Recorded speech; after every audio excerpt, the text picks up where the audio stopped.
explicación, pero sí que es evidente que hay un problema de identificación de la ciudadanía europea con respecto a sus autoridades y a sus instituciones. Soy consciente de que ese problema existe en muchos estados-nación, en muchos países.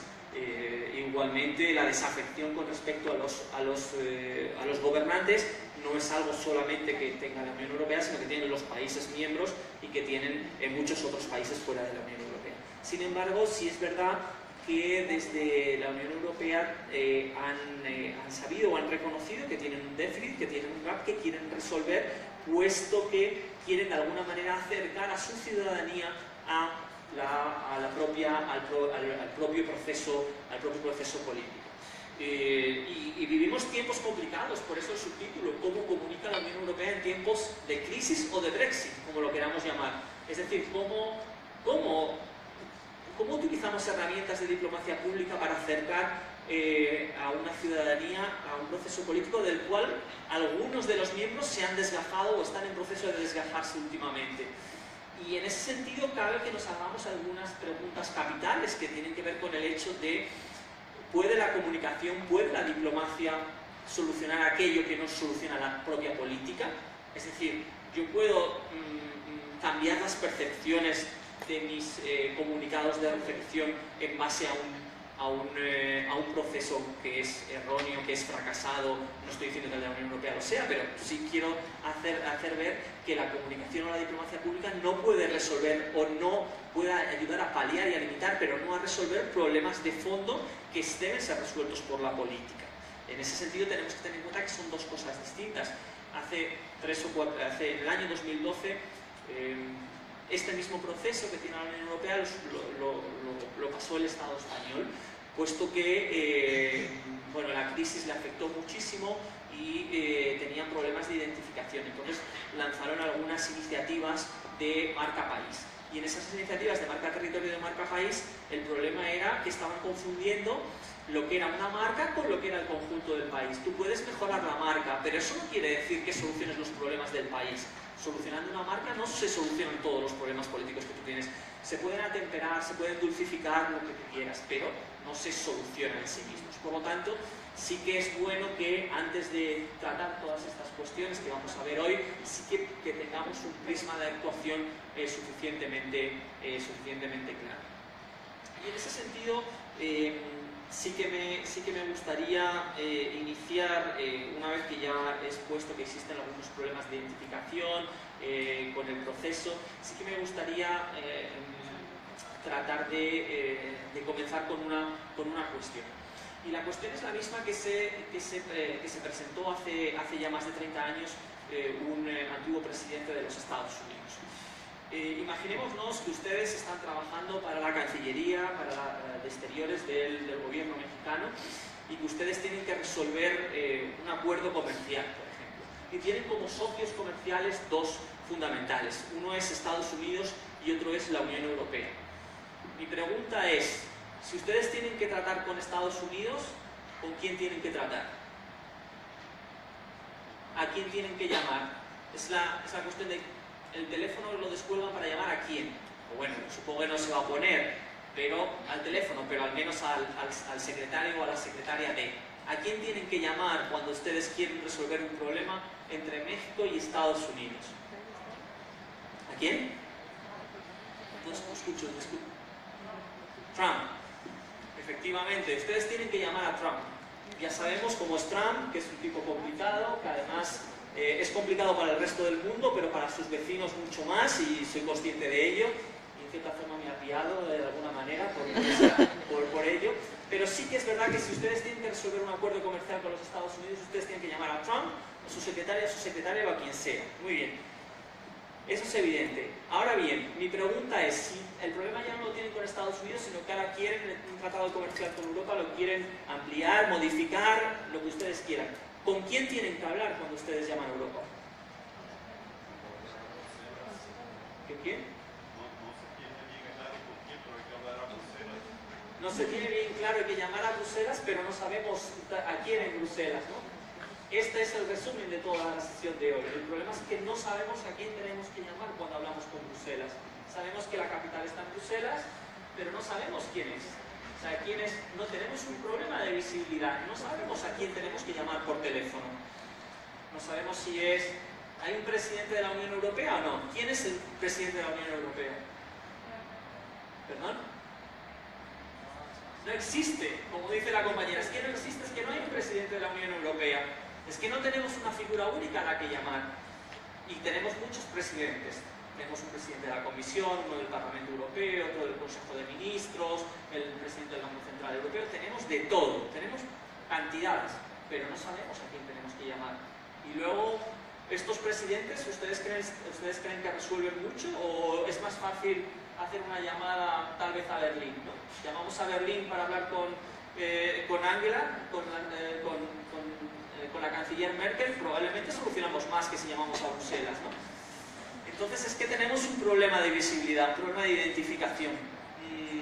¿Quién responde? ¿Cómo responde? Y eso les puede parecer que es una nimiedad, bueno, vale, pues si no tiene un presidente tienen 4, pero eso es muy importante después, porque esto es, en términos de diplomacia, el carisma de las personas, la situación de las personas, saber ante quién puede responder, la visibilidad que te da como Estado, como país, o en este caso como organización supranacional, son muy trascendentes, puesto que aquí tenemos un problema que no sabemos con quién tratar, no sabemos cuáles son nuestros representantes, y eso da problemas de visibilidad y de identificación, no solamente externa, es decir, que ustedes no sepan con quién tienen que tratar, sino nuestra interna. Nosotros no sabemos quiénes son nuestros dirigentes. A mí me preguntan, ¿quién es su dirigente? Bueno, me preguntan, yo soy profesor de universidad, más o menos si lo sé, pero digamos que al ciudadano medio le preguntan quién es el dirigente y como mucho te puede decir el presidente del Estado español en ese caso, pero no va a saber ni quiénes son, ni por casualidad quiénes son los presidentes de las instituciones de la Unión Europea. Si hubiera uno solo, probablemente sí lo sabría. El problema es que hay varios y que cada uno tiene unas funciones y no están claras las funciones y cambian y el proceso decisional es complicado y la ciudadanía entiende que es complicado y además cuando estamos en época de crisis peor todavía, porque antes era más sencillo cuando de la Unión Europea venían fondos, pero ahora que hay crisis que ya no hay fondos o hay menos, bueno, ya la Unión Europea nos gusta menos, ¿no? Eso es algunos de los problemas que presentamos. Bien, esto era un poco para hacerles ver un poco una breve introducción a lo que vamos a tratar de ir desglosando, en los próximos minutos. Yo lo que he querido hacer aquí es simplemente, disculpadme porque esto está preparado un poco para los del norte, para gringos, es decir, pero como me manejo más o menos en castellano, tengo las diapositivas el contenido de las diapositivas está en inglés, pero yo lo vamos a tratar en castellano. Bien, lo que sí querría en un principio es tomarme unos minutos para ver, digamos, una conceptualización, un enmarque global de lo que vamos a tratar antes de acudir directamente a la cuestión del tema que nos trae entre manos hoy en día, que es sobre los problemas de comunicación o las cuestiones de diplomacia pública de la Unión Europea. Entonces quería enmarcar dónde se ubican, o en el marco de las relaciones internacionales, este tipo de cuestiones. Y tenemos que tener en cuenta que en el lugar en el que estamos en aquellas teorías sobre el poder blando, que desarrolló precisamente un teórico norteamericano, Joseph Nye, a partir del año 2004, por el cual, y como en otra ocasión, cuando tuvimos aquí la oportunidad de disertar en Guadalajara en diciembre, el profesor Lara Pacheco decía que el poder blando era la actitud de la política exterior de los Estados Unidos, que era un puño de hierro y guante de terciopelo, y como era muy buena definición me gustó mucho y no le quito la autoría, pero la utilizo de cuando en cuando con su permiso. Y en ese sentido quería hacerles ver que nos enmarcamos dentro de una serie de teorías que apuestan por el poder blando sobre el poder duro. Ni que decir tiene que lo que pasa es que esto es una conferencia, cuando tengo a mis estudiantes yo les pongo esta diapositiva y rápidamente entienden qué supone el poder blando y qué supone el poder duro.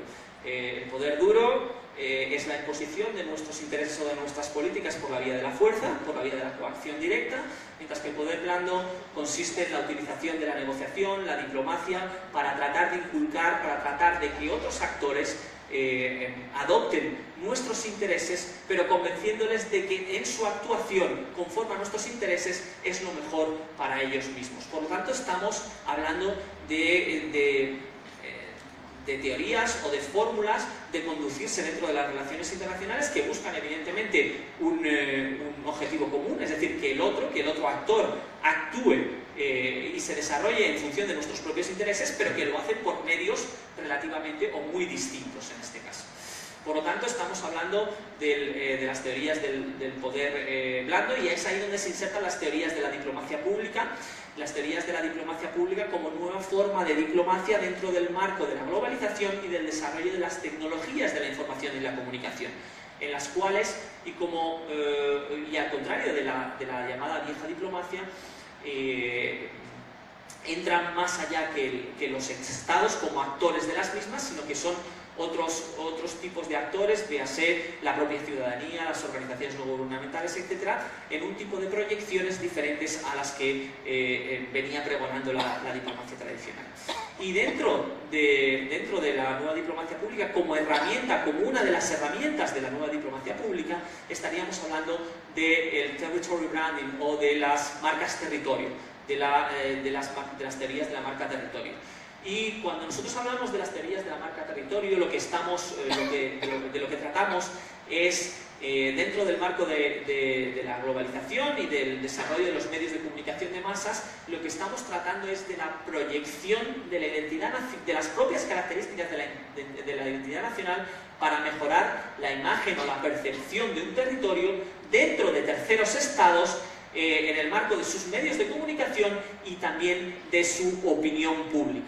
Es decir, nosotros tratamos de convencer no solamente a los dirigentes de terceros estados, nosotros tratamos de convencer de nuestras bondades, no solo a dirigentes de terceros estados, sino también a las opiniones públicas de terceros estados, para que estas opiniones públicas empujen a sus gobiernos a actuar como nosotros queremos que actúen. Y en ese caso es importante las percepciones de marca territorio desde un inicio a la hora de conducirse dentro de las relaciones internacionales o de las relaciones diplomáticas. En ese sentido, a mí me gusta dar algunos ejemplos, y podemos acudir al ejemplo de, imaginémonos que se tienen que cerrar un tratado bilateral entre México y un país europeo. Estos dos países europeos pueden ser bien Alemania, bien España. ¿Ustedes en qué lugar de negociación creen que puede venir aquí Angela Merkel o Mariano Rajoy a negociar con Peña Nieto? ¿Creen que es el mismo? ¿Creen que están al mismo nivel? ¿O Peña Nieto trata con más cuidado a Angela Merkel que a Mariano Rajoy? ¿Por qué? Estamos hablando simplemente de una percepción. En México, como en otros muchos países del mundo, se tiene una percepción de que, una percepción de partida, de que Alemania proyecta una identidad nacional poderosa, eficiente, práctica, seria, etcétera, etcétera. Tiene una serie de valores asociados a la marca Alemania que probablemente no tiene España. Por lo tanto, y eso es muy importante, porque la negociación con Alemania empieza aquí, para México, mientras que a lo mejor la negociación con España empieza aquí. Por lo tanto, estamos hablando de distintos puntos de partida, y esos puntos de partida luego van a dar lugar a concesiones muy concretas a la hora de llegar a acuerdos internacionales. Por lo tanto, tenemos que tener en cuenta que, aunque esto pueda parecer que estamos hablando en abstracto, en el aire, pero todo esto tiene luego repercusiones muy concretas y muy claras, que tienen que ver al final con lo de siempre, con el dinero, ¿no? Es decir, con realizar transacciones o acuerdos que favorezcan más o menos a unos u otros de los países. Y en este sentido tenemos que tener en cuenta, y por esto esta diapositiva de entrada, que nosotros podemos desarrollar marca territorio no solamente de países, marca territorio de México, sino que lo podemos hacer de organizaciones supranacionales, en este caso lo que yo vengo a hablarles aquí hoy en día, de la Unión Europea, pero también existe el desarrollo de marcas territorio de entidades subestatales. Y en este caso, por ejemplo, Jalisco puede desarrollar su propia marca territorio, que es algo que algunos estudiosos esta universidad también han venido desarrollando. Por lo tanto, tenemos que tener en cuenta que no solamente por eso no se llama marca país, sino que se llama marca territorio, porque las entidades territoriales que la desarrollen pueden ser estados, pueden ser países, pueden ser organizaciones supranacionales, pueden ser estados aquí en México, y si no, para que el doctor Lara Pacheco no me diga nada, también pueden ser ciudades, que es su tema de estudio principal, ¿no? Por lo tanto, también pueden ser ciudades dentro de las que desarrollen su marca territorio. Bien, creo que sobre esto hemos ya hablado, y yo sí voy a pasar algunas de estas diapositivas para hacérselo más corto en el día de hoy y tratar de ir directamente a los temas que nos conciernen de Unión Europea. En este sentido, les estaba hablando de que existen distintos niveles de gobierno que pueden desarrollar estrategias de marca territorio. Si ven, aquí tienen 3 fotografías. La más grande, la de arriba, está en el entonces presidente del Parlamento Europeo, el alemán Martin Schulz, con la presidenta de Alemania y el antiguo presidente francés. En este caso están desarrollando diplomacia pública y marca territorio de una organización supranacional como es la Unión Europea. Sin embargo, debajo a la izquierda tienen otra fotografía. No sé si reconocen a la persona que está hablando. ¿Sí? ¿Quién es? Es el rey de España. En este caso está precisamente en el Parlamento Europeo, con lo cual está hablando a las instituciones europeas, está desarrollando marca país en este caso, y si apuntan justo detrás de él podrán ver que hay 2 banderas.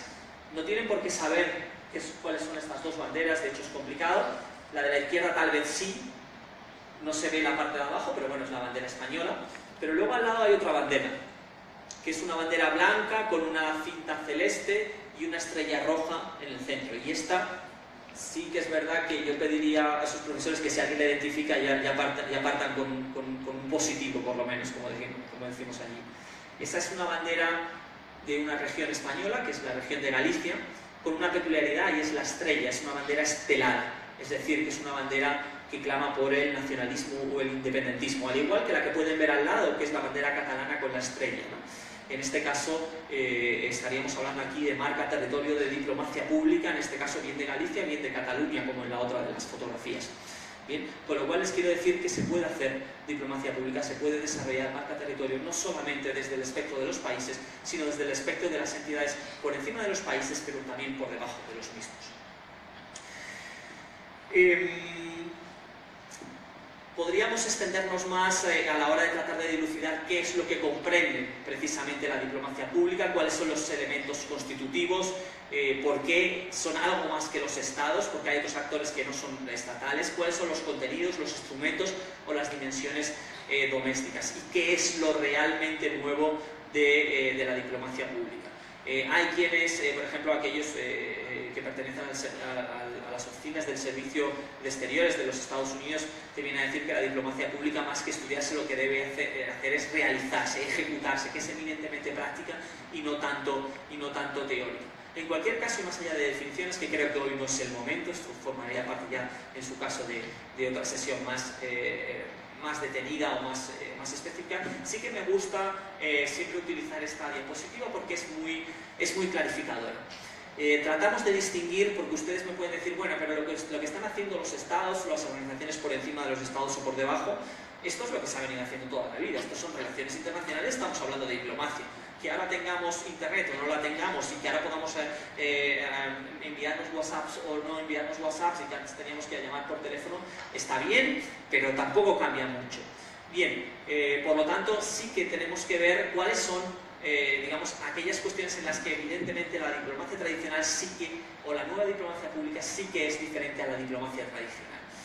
Y en este sentido, si ven la línea de arriba, gobierno del país A, sociedad del país A, gobierno del país B, sociedad del país B, la diplomacia tradicional era simplemente horizontal, es decir, un gobierno trataba con otro gobierno para tratar evidentemente de que tomase posturas o decisiones lo más cerca posible de sus propios intereses. Sin embargo, en el marco de la nueva diplomacia pública ya hay más actores que entran dentro de este juego. En este sentido, no solamente para tratar de que el gobierno B tome decisiones interesantes para nosotros como gobierno A, va a ser la acción del gobierno versus el otro gobierno, sino que el propio gobierno va a tratar de influir no directamente sobre el gobierno, o también, sino que lo va a tratar de hacer sobre la sociedad del país B. Lo va a tratar de hacer sobre la sociedad del país B porque está demostrado que un gobierno trata o atiende con mucha más celeridad a las demandas de su propia sociedad que a las demandas de gobiernos de países extranjeros, salvo que haya unas posibilidades de coerción muy evidentes. Es decir, si te vamos a tirar una bomba atómica si no nos obedeces, bueno, tal vez sí, pero como esta no es el común de los modelos o de los ejemplos, generalmente los gobiernos atienden más a las demandas de sus propias sociedades. ¿Por qué? Creo que esto es claro, esto es básico en ciencia política, porque los gobiernos tratan o quieren perpetuarse, y si quieren mantener la silla, tienen que tener a su pueblo más o menos contento, porque de lo contrario el pueblo no les va a permitir que sigan manteniéndose en la silla.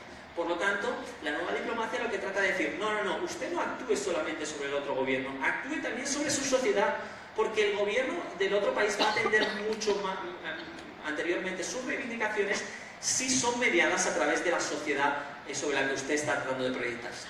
Y para eso, no solamente usted como gobierno trata de realizarlo, sino que además su propia sociedad, es decir, la sociedad del Estado del país A, lo que va a hacer va a ser también proyectarse sobre la sociedad del Estado B, del país B, para que la sociedad del país B pueda tratar de influir en la toma de decisiones de su gobierno. Es decir, que hay una multiplicidad de actores, no solamente es una relación horizontal gobierno a gobierno, sino que estamos hablando de gobierno más sociedad, más opinión pública, si lo quieren llamar así, y tratan de influir no solamente sobre los gobiernos de otros países, sino principalmente o también sobre sus opiniones públicas, sobre sus sociedades. Digamos que es un poco variar el concepto, variar el modelo sobre el cual o a través del cual se trata de realizar la diplomacia pública. Por supuesto, dentro de contextos distintos que tienen que ver con la globalización, con el desarrollo de las tecnologías de la información.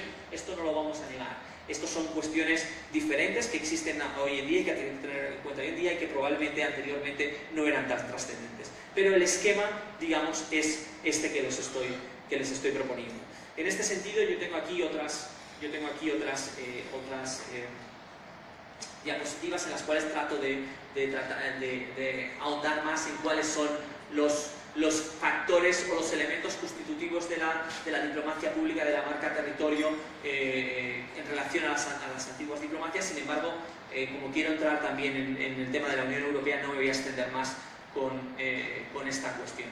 Simplemente, me voy a saltar algunas de ellas, simplemente que tengan en cuenta que dentro de las herramientas de la diplomacia pública tenemos varias de ellas, pero las cuatro más significativas son la diplomacia ciudadana, la diplomacia cultural, las comunicaciones estratégicas y la marca territorio, digamos las estrategias de marca territorio.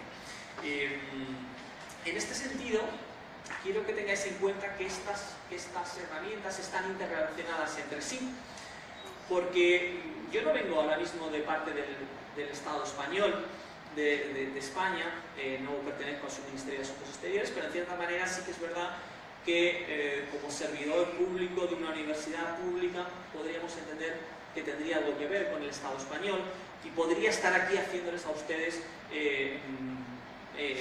haciendo marca territorio, ¿no? Que sería la cuarta de las opciones.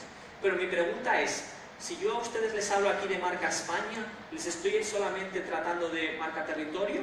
¿O alguna otra de las herramientas de la diplomacia pública o de la nueva diplomacia pública las estoy utilizando? Diplomacia cultural. Diplomacia cultural. ¿Por qué estoy haciendo diplomacia cultural? Está hablando de un lugar específico, España. Y la Sí. cultura española es muy diferente a la cultura de cualquier otro lugar.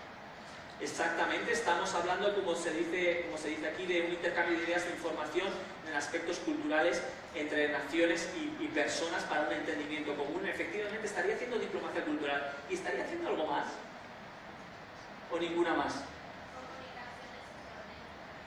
¿Por qué?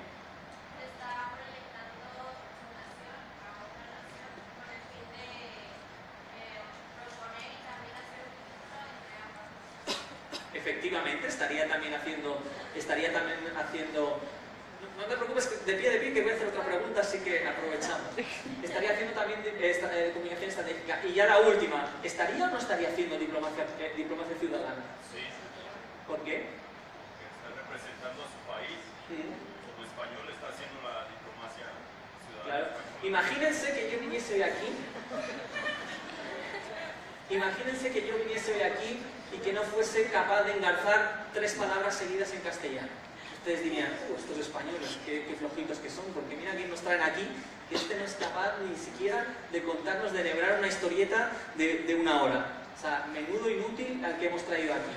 Bien, efectivamente estoy haciendo diplomacia ciudadana. Al fin y al cabo, no podemos quitarnos que detrás, es verdad que no voy con una banderita ni nada por el estilo, pero en cierta manera ustedes cuando terminen y estén en sus casas van a decir, hoy estuvimos en una conferencia que dio un español, pues el tipo era un inútil o no era bueno, no tenía ni idea, o van a decir, pues parecía que sabía algo, no sé lo que van a decir, pero evidentemente a mí me van a asociar con mi país. Por lo tanto estoy haciendo también de alguna manera diplomacia ciudadana. Por eso cuando yo veo, por ejemplo, ciudadanos de mi país que en el extranjero tienen comportamientos lamentables, pues no hagáis esto, si lo quieres hacer, hazlo en casa, porque es que la imagen que estamos dando es terrible. Y luego esto tiene consecuencias. Pues tiene consecuencias en esto, tiene consecuencias en la proyección de identidades, en la percepción que se tiene en terceros países sobre las identidades de otros países, que luego eso tiene consecuencias económicas más que evidentes, y hemos puesto anteriormente el caso, si tienen que realizar o acordar un acuerdo internacional o comercial con Alemania o con España. No es lo mismo venir a representar de un país de gente escasa que no son capaces ni siquiera de desarrollar una serie de ideas o poner una serie de posturas a venir de parte de un país al que se le suponen una serie de deficiencias y una serie de competencias. Por lo tanto, siempre se lo digo a mis estudiantes españoles, pero también ustedes cuando estén fuera de su país tengan en cuenta que de cierta manera también representan a su país. Por lo tanto, de alguna manera, bueno, cosas que sean menos reconfortables, si las tienen que hacer, háganlas dentro del territorio, ¿no? En ese sentido. Bien, vamos a continuar. Yo no me quiero alargar más en esta cuestión porque si no, no vamos a poder acudir, digamos, al tema de la Unión Europea. Que tengo un poco más, 15 minutos, menos más, 20 minutos más, vale, para saber un poco. Sí que esta es una parte de esta sesión que hoy no la vamos a ver, puesto que digamos que hoy quiero entrar directamente en el tema de la Unión Europea, pero sí que quiero que tengan en cuenta que esto de la diplomacia pública, de las marcas territorio, no es una cuestión que nosotros tenemos una marca y esa es la que tenemos y no podemos hacer nada. Es decir, la marca y las percepciones que tienen en el extranjero de nuestra marca mejora o empeora. Hemos hecho el ejemplo anteriormente, que nos ha causado alguna risa. Si yo hago aquí, lo hago bien o hago mal, la imagen pudiera empeorar o pudiera mejorar un poquito. Bien, pero, es decir, las imágenes de los países, las percepciones de los países varían a lo largo del tiempo. Es cierto que esta variación de las imágenes de los países a lo largo del tiempo es una variación bastante somera, bastante delicada. Es decir, si yo aquí lo hago muy mal o muy bien, la imagen de mi país no cambia del todo. El problema es si vienen 10 o 12 españoles en los próximos 10 o 12 meses y lo hacen todos igual de mal, entonces sí que cambiaría. Es decir, las imágenes, las percepciones de los países cambian, pueden mejorar o empeorar, pero no es un cambio inmediato, es un cambio gradual. Por lo tanto, se dice que las marcas territorio cambian a medio o largo plazo. Es decir, que nosotros no podemos, si nosotros queremos desarrollar una marca territorio de México para mejorar la escala mundial, y nosotros le damos financiación, pero esa financiación solo la damos dentro de un año, porque no sé si va a haber elecciones dentro de un año, ¿cuándo hay elecciones en México? 2018, por lo tanto va a haber elecciones el año que viene. Si el año que viene otro presidente y ese otro presidente decide simplemente terminar con la financiación a la marca territorio porque entiende que no es una política pública que deba desarrollar, bueno, pues esta financiación realmente no habrá servido para mucho, porque las percepciones no se cambian a corto plazo, las percepciones se cambian a medio y a largo plazo. Pero eso sí quiere decir que los países tratan de desarrollar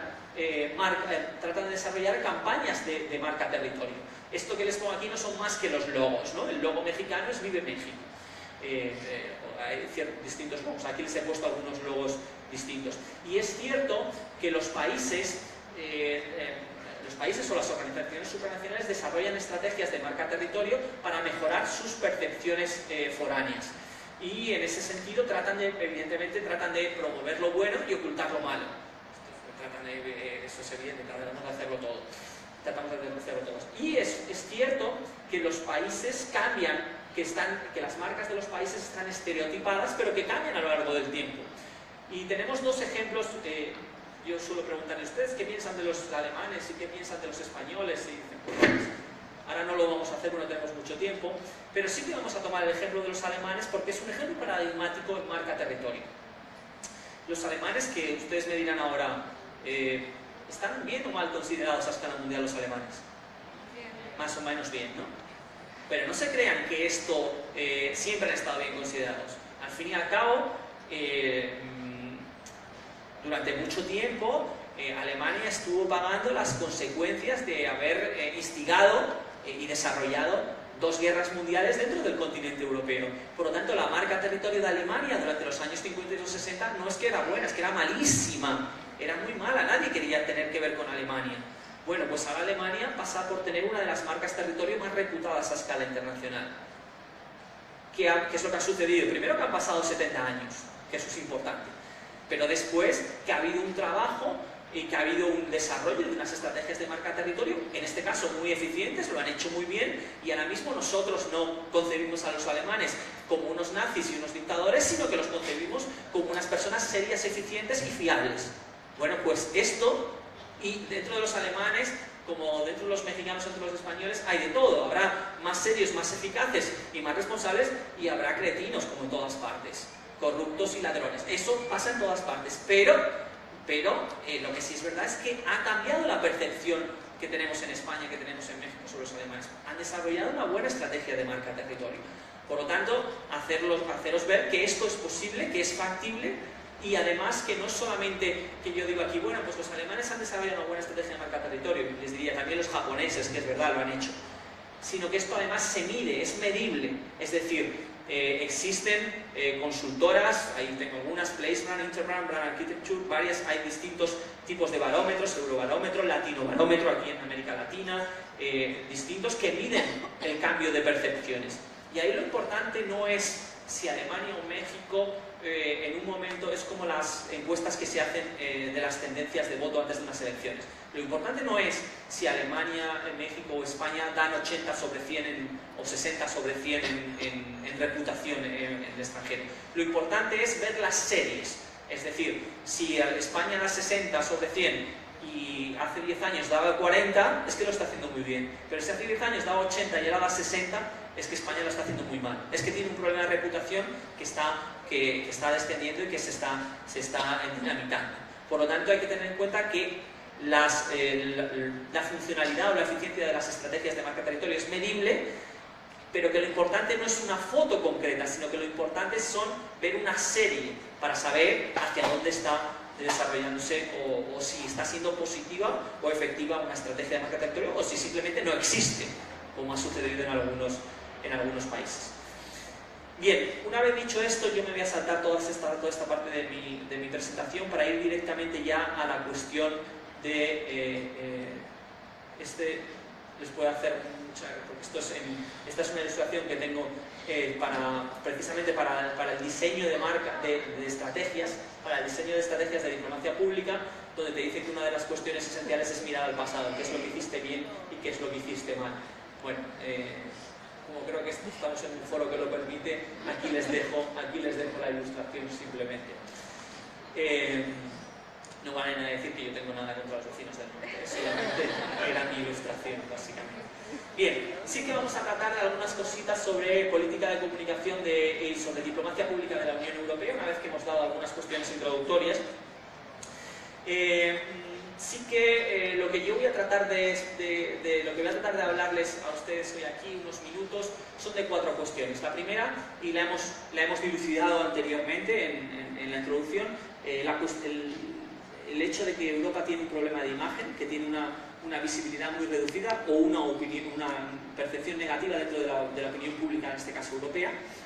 Que eso es algo que le importa mucho ahora a las instituciones europeas, el tema de las narrativas europeas, que no han sido capaces de que calen dentro de la población europea,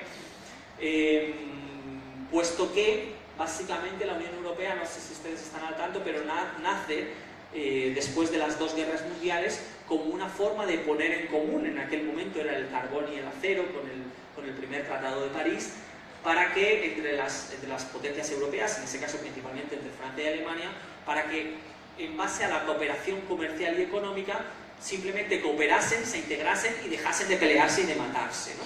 Entonces la cuestión, y esto es un poco, aunque esto sería al final, pero esto por si acaso no llegamos y me dice el profesor que debo ir terminando, la cuestión esencial tiene que ver con el hecho de que ahora en Europa están muy asustados por el hecho de que ese discurso tenemos Unión Europea para integrarnos y no para pelearnos ya no es válido. 70 años después o 60 años después ya las instituciones no han conseguido dotar a la ciudadanía de unas narrativas que les hagan ver que ellos se deben sentir europeos más allá del hecho de que no exista una tercera guerra mundial, que para eso es para que se creó la Unión Europea, para evitar una tercera guerra mundial. Entonces, que ahora tal vez veamos lejos esa tercera guerra mundial y ya no nos vale, ya queremos otra explicación. Y es ahí donde ha habido un quiebre, donde ha habido una falla, un problema, y los europeos no se han creído las explicaciones de la Unión Europea, probablemente porque no las ha habido, porque no ha habido explicaciones concretas sobre para qué existe una Unión Europea ahora mismo, cuando parece que estamos lejos de una tercera guerra mundial. Bien, eso en primer lugar. En segundo lugar, ver qué es lo que trata de hacer la Unión Europea en materia de política de comunicación o de diplomacia pública. Sería una parte del edificio, la otra parte sería ver cómo los medios de comunicación paneuropeos tratan de reflejar precisamente esta realidad europea, ¿no? Y a veces ha habido problemas porque la Unión ha querido que los medios de comunicación traten su realidad de una manera concreta, y los medios de comunicación le han dicho: ustedes son actores políticos, dedíquense a hacer política, pero nosotros somos los comunicadores, somos los periodistas y hacemos y lo que hacemos es ilustrar el mensaje de la Unión Europea como creemos más perceptivo. Es ahí donde a mitad de camino se instalaría la dimensión o el área de la comunicación política, es decir, en comunicación política, dimensión diplomacia pública, que es lo que está fallando. Y bueno, y después se tratan de proveer de una serie de soluciones para tratar, desde el punto de vista de la comunicación, para tratar de acercar la Unión Europea a la propia ciudadanía, siempre teniendo en cuenta que, lo que he dicho anteriormente, que tú en materia de comunicación puedes dulcificar, puedes hacer las cosas más bonitas, pero tú no puedes cambiar la realidad. No puedes cambiarlo. Si hay un proceso político fallido, en el caso del que la Unión Europea lo fuese, que no es lo que yo creo, pero algunos euroescépticos, por ejemplo los británicos, algunos de los británicos que se acaban de salir, es lo que sostienen. Si eso fuese verdad, tú no puedes solamente a través de comunicación o de diplomacia pública tratar de revertir una realidad. Primero tienes que hacer política y luego vender esa política, pero tú no puedes vender si no hay una política detrás, que eso es uno de los grandes fallos que tiene actualmente la Unión Europea, que se cree que vendiendo humo realmente puede cambiar unas diatribas que las tiene que hacer primero cambiando políticas y después vendiendo esas políticas a su ciudadanía y a las ciudadanías extranjeras. Bien, no me voy a extender más, voy a tratar de ir a lo fundamental porque de esto tendríamos para 2 o 3 horas en esta sesión. Simplemente insistir en lo que está en rojo, el problema de visibilidad, de percepción y de imagen que tiene la Unión Europea, que fue desde una inicial falta de visibilidad hasta una negativa percepción a partir del año 2005. No sé si ustedes están al tanto de lo que pasa en 2005 en Europa. En 2005 en Europa pasa que para tratar de ahondar en el proceso de integración se había hablado de la posibilidad de no sé si constituir unos Estados Unidos de Europa, pero hacer el paso previo, que era dotar a la Unión Europea de una constitución. ¿Cuál fue el problema? Que esta constitución nació fallida desde el principio porque lo que exigía era el voto afirmativo de cada uno de los 25 países que por entonces formaban parte de la Unión. Es decir, necesitábamos 25 síes. Y sabéis que obtener el 100% de todos siempre es complicado. No nos valía con hacer un referéndum a escala europea, y si teníamos más síes que no, es más del 50, pues dar por aprobada, sino que necesitábamos tener más del 50% en cada uno de los Estados miembros. Con lo cual, a poco que fallase uno, lo teníamos el proceso por los suelos. Empezó bien, empezamos marcando relativamente bien hasta 10 países, pero llegó Holanda, y contra pronóstico Holanda votó que no. Holanda es un país que no tiene más de 10 millones de habitantes, es decir, tiene un país que no es ni el 8%, el 7% de la población de México. Un poquito más de la ciudad de Guadalajara. Bueno, pues Holanda dijo no y no había plan B. El problema es que no había plan B. Es que el plan A es que todos votasen que sí, pero no habían pensado que alguien podía votar que no. Votaron que no y por lo tanto ahí murió el proceso de la Constitución Europea. Y desde entonces la imagen de que, bueno, como que tú te inventas una Constitución y que luego no consigues ni que te la aprueben, bueno, pues fue un numerito lo que se formó y realmente pues eso en materia de percepción fue muy negativo. Después, ¿qué es lo que sucedió? Después tenemos la crisis económica, la caída de Lehman Brothers, la crisis económica mundial, que afectó a todo el mundo, pero especialmente a Europa y aún más a algunos países de la Unión Europea, entre ellos España, ¿no? Entonces tenemos esta situación en Europa. Y dentro de esa situación, pues es evidente que la diplomacia pública y la comunicación europea no ha sido suficientemente exitosa. No ha conseguido, primero, informar a las propias opiniones públicas internas oportunamente y después al exterior. Y aquí cabría preguntarse por qué no ha sido capaz de hacerlo y qué es lo que debe ser mejorado. ¿Por qué en la Unión Europea todavía funcionan las lógicas nacionales, es decir, las lógicas de los países miembros, pero no tanto las lógicas de la propia Unión? Es muy común, por ejemplo, aquellos politicuchos, como los podemos llamar, que no tienen claro el concepto paneuropeo, que dicen, bueno, a sus propias audiencias, a sus propios electorados, sean nacionales o de las ciudades, le dicen, voy a ir a Bruselas a ver qué saco, van a Bruselas a sacar dinero, o voy a defender la posición de Andalucía o la posición de España en Bruselas. Claro, esto es una quiebra del concepto, porque cuando tú haces una integración de los territorios. Tú no puedes entender un proceso de integración como aquel proceso de integración donde voy a ver qué es lo que obtengo del mismo. Es decir, un proceso de free rider, en el que yo voy a obtener, pero no quiero dar nada a cambio. Bueno, así se quiebran los principios europeos o los principios de cualquier organización supranacional. Bien, si queremos ir a la primera de las cuestiones, el problema de imagen, yo esto se lo pongo a mis estudiantes en Madrid. O en Bruselas, o en Suecia. Y ya ellos tienen problemas. Yo les quiero pedir si ustedes reconocen alguno de estas caras. Si alguna de estas caras la reconocen, me levantan la mano y me dicen quién es. No reconocen ninguna. Es profesor. Es que va dopado, ¿eh? Va dopado. ¿Quiénes son? ¿Quiénes son? Donald Tusk, Juncker, Mogherini, Draghi y Tajani. Todos, perfecto, 10.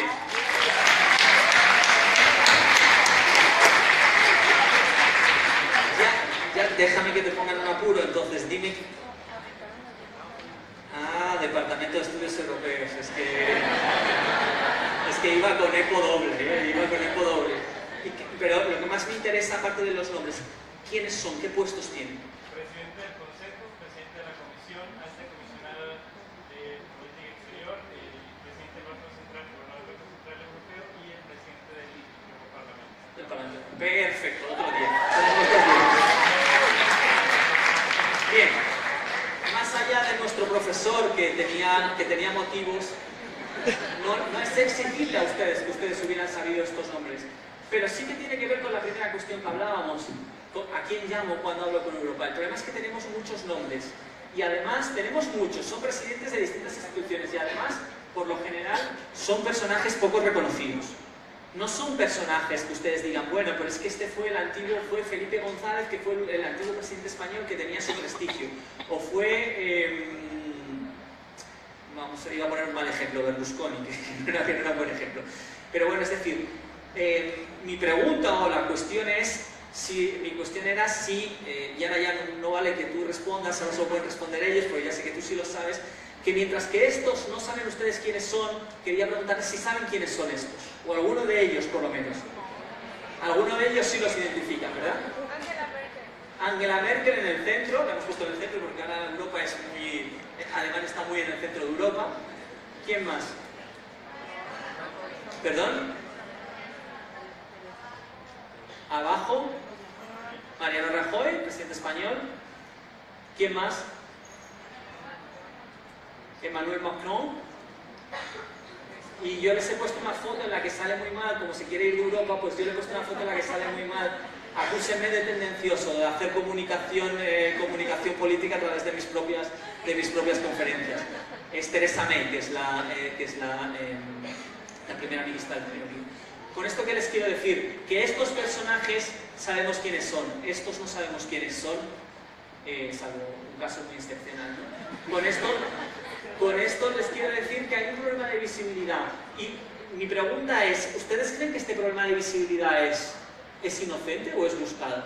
¿Podríamos poner como cargos de la Unión Europea primero, juntar todos estos carguchos en un cargo potente y luego poner a alguna de estas personas en vez de a estas, ¿no? Es decir, son los propios estados los que muchas veces no se han creído el proceso de integración y han decidido poner unas personas de un relieve relativamente oscuro, relativamente gris al mando de las instituciones europeas para que no les vayan a hacer frente.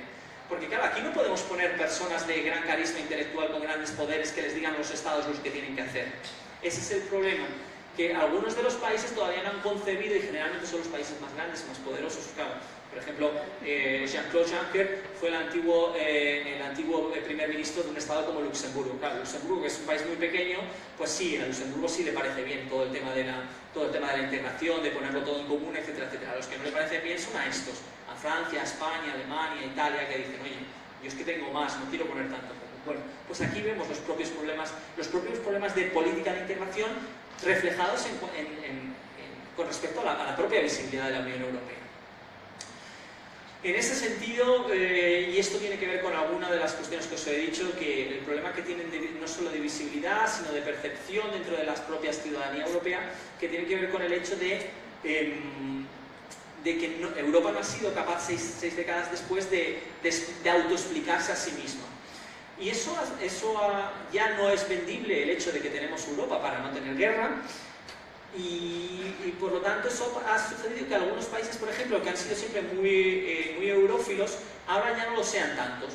Estén pasando de posiciones más europeístas a más euroscépticas. Y el primero de ellos, por ejemplo, es España. España siempre ha sido un país muy eurófilo por dos motivos esenciales. Porque España entra dentro de la Unión Europea en el año 86 y entra después de tener un largo proceso de dictadura, entre el año 39 y el año 75. Entonces los ciudadanos españoles asociaban Europa a la democracia, a las libertades, a la ausencia de dictadura. Por lo tanto, Europa siempre ha estado muy bien vista en España. Por eso y por otro motivo. España entró en el año 86 y era un país económicamente muy deprimido. Y se benefició de una de las políticas esenciales de la Unión Europea, que es la política regional. Es decir, recibió fondos para aumentar su desarrollo y tratar de ponerse al nivel de la Unión. Y en ese sentido, en ese momento no teníamos una unión de 25 o de 28 menos 1 como tenemos ahora, teníamos una unión de 12 y los nuevos eran Portugal y España y eran además 12 de los más ricos, de la Europa occidental. Por lo tanto, se invirtió muchos fondos para que España y Portugal llegasen al nivel del resto de los países. Con lo cual España tenía una organización a la que pertenecía, que primero era símbolo de democracia y no de dictadura, y luego encima le daba dinero. Pues, para los españoles Europa era perfecta, era una maravilla. Bien, ¿qué es lo que ha sucedido años después? Ya tenemos más lejos la dictadura, entendemos que la democracia es algo consustancial y natural y ya no tenemos tanto miedo. Y ahora, ¿qué es lo que ha sucedido? Ya no somos 12, ya son 28 menos 1. Ahora ha habido muchos países nuevos, más de condiciones económicas más desfavorables, que se han unido a la Unión. Por lo tanto, ahora en vez de recibir fondos, una vez que España ha llegado a la media europea, ahora lo que sucede es que tenemos que dar fondos para los nuevos países más pobres. Entonces, claro, una vez que ya lo del tema de la democracia ya no vende tanto, porque ya lo tenemos más lejos de la dictadura, y que ahora tenemos que dar dinero, en vez de que nos lo den, ya Europa no nos gusta tanto. ¿Vale? Entonces ahora ya pasamos de ser eurófilos a ser un poco más euroscépticos. Ahora ya, y encima estamos en crisis económica, tenemos altas tasas de paro, ya Europa no nos queda tan claro para qué sirve y ya empezamos a cuestionar para qué se utiliza el dinero que se paga a Europa, etcétera, etcétera. Bien, por eso tenemos que tener en cuenta que estos son también percepciones. ¿Cuáles son los factores que digamos que han afectado más negativamente a la diplomacia europea? Bueno, pues el tema de las ampliaciones, la gran complejidad del mapa europeo después de las ampliaciones, el crecimiento de competencias de la Unión, pero un crecimiento desigual y no homogéneo, tanto en cuanto unos países tienen unas competencias cedidas a la Unión que otros países no las tienen.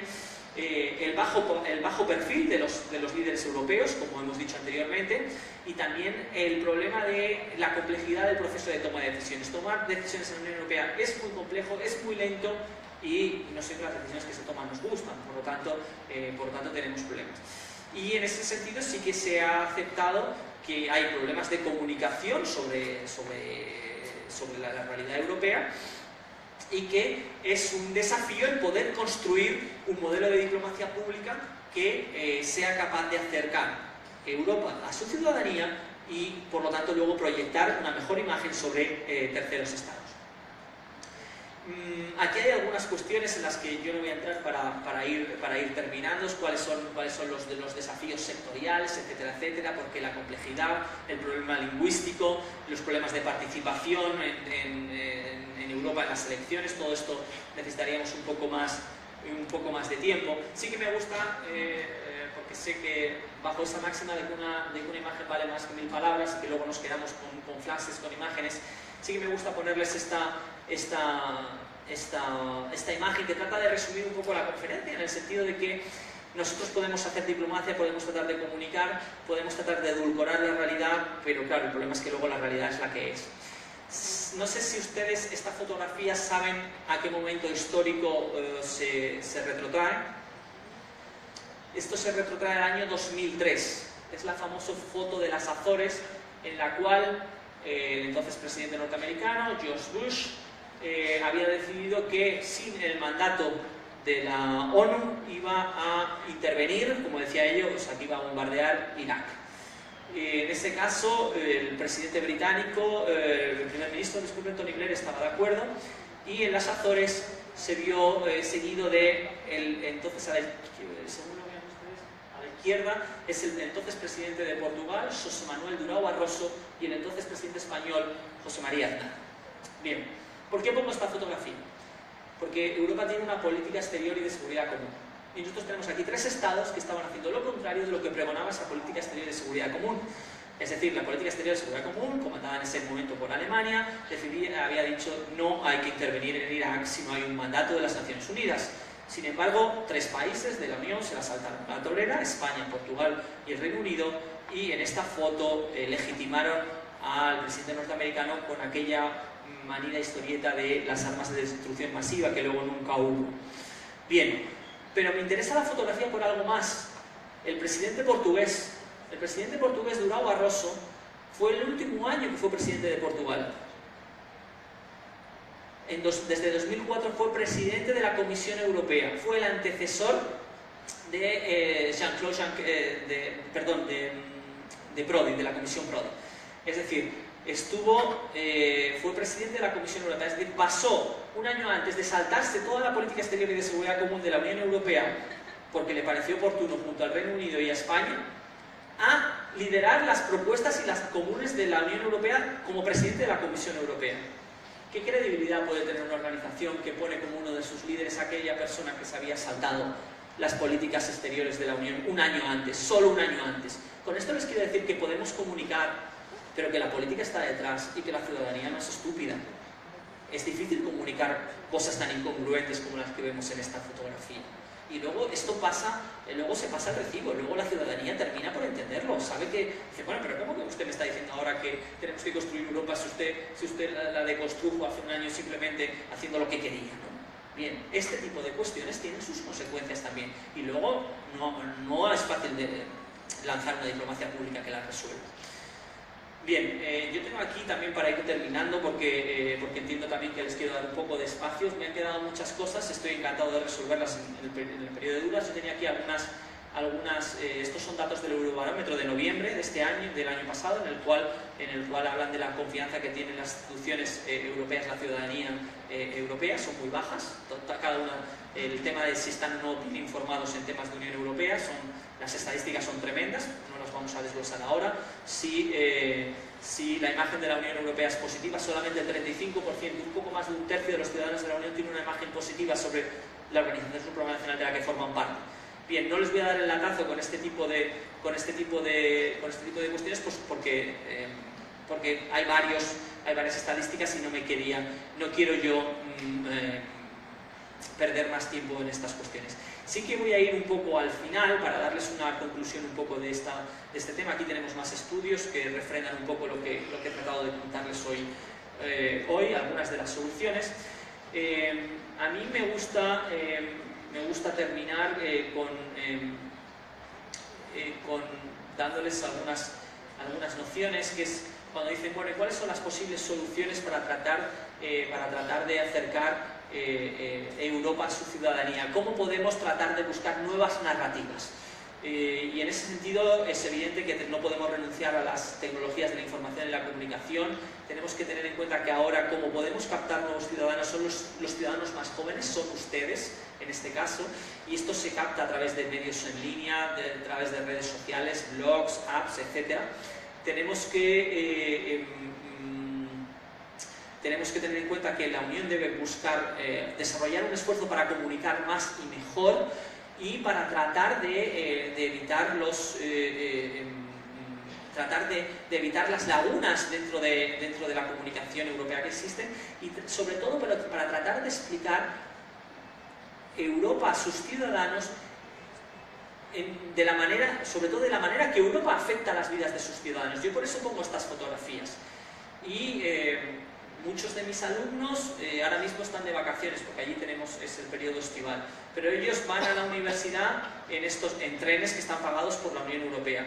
Toman vuelos para irse a sus destinos de vacaciones en aeropuertos que están pagados con fondos de la Unión, o van en carretera a través de autopistas financiadas con fondos de la Unión, o van a playas que están muy limpias y muy bonitas porque tienen banderas azules de la Unión Europea con financiación también para esto. Es decir, que el problema es tratar de hacerle ver, el problema del gap que tiene la Unión Europea es comunicar a sus ciudadanos qué es lo que hace por ellos mismos.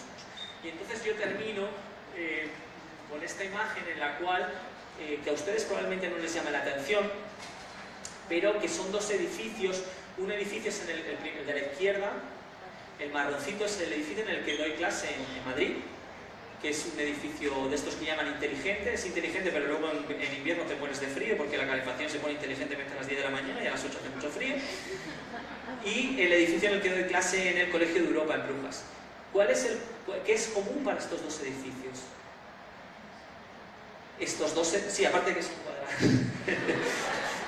Si aquí hubiese arquitectos, nos lo dirían. Pues no sé si el sistema inteligente de calentamiento. No, lo que es común es que estos edificios se han construido con fondos de la Unión Europea. Es decir, para que mis estudiantes puedan atender a las clases, ellos se benefician de que la Unión Europea ha invertido en su futuro, ha invertido en su educación, porque ha construido estos edificios, estas clases modernas y todo lo que queramos con fondos de la Unión. Y ese es el problema de la Unión, que no ha sabido explicar a su ciudadanía cómo ha influido en sus propias vidas, y sin embargo ha sido permeable a los mensajes eurófobos o euroescépticos, que en épocas de crisis siempre son más fáciles de recoger por parte de la ciudadanía europea. Tenía más cosas que contarles, pero sé que es mejor que no me eternice, porque si no ustedes, la imagen de mi país esta noche va a quedar muy mal, porque ustedes van a decir, uy, qué plasta, qué pesado este tipo que vino desde España y nos contó unos rollos y encima no terminaba nunca. Por lo tanto, para que la imagen de mi país no quede tan mal, lo que voy a hacer va a ser terminar ahora, darles las gracias por su presencia, y quedo por supuesto a su disposición para resolverles aquellas dudas que yo buenamente sea capaz de resolver. Muchísimas gracias.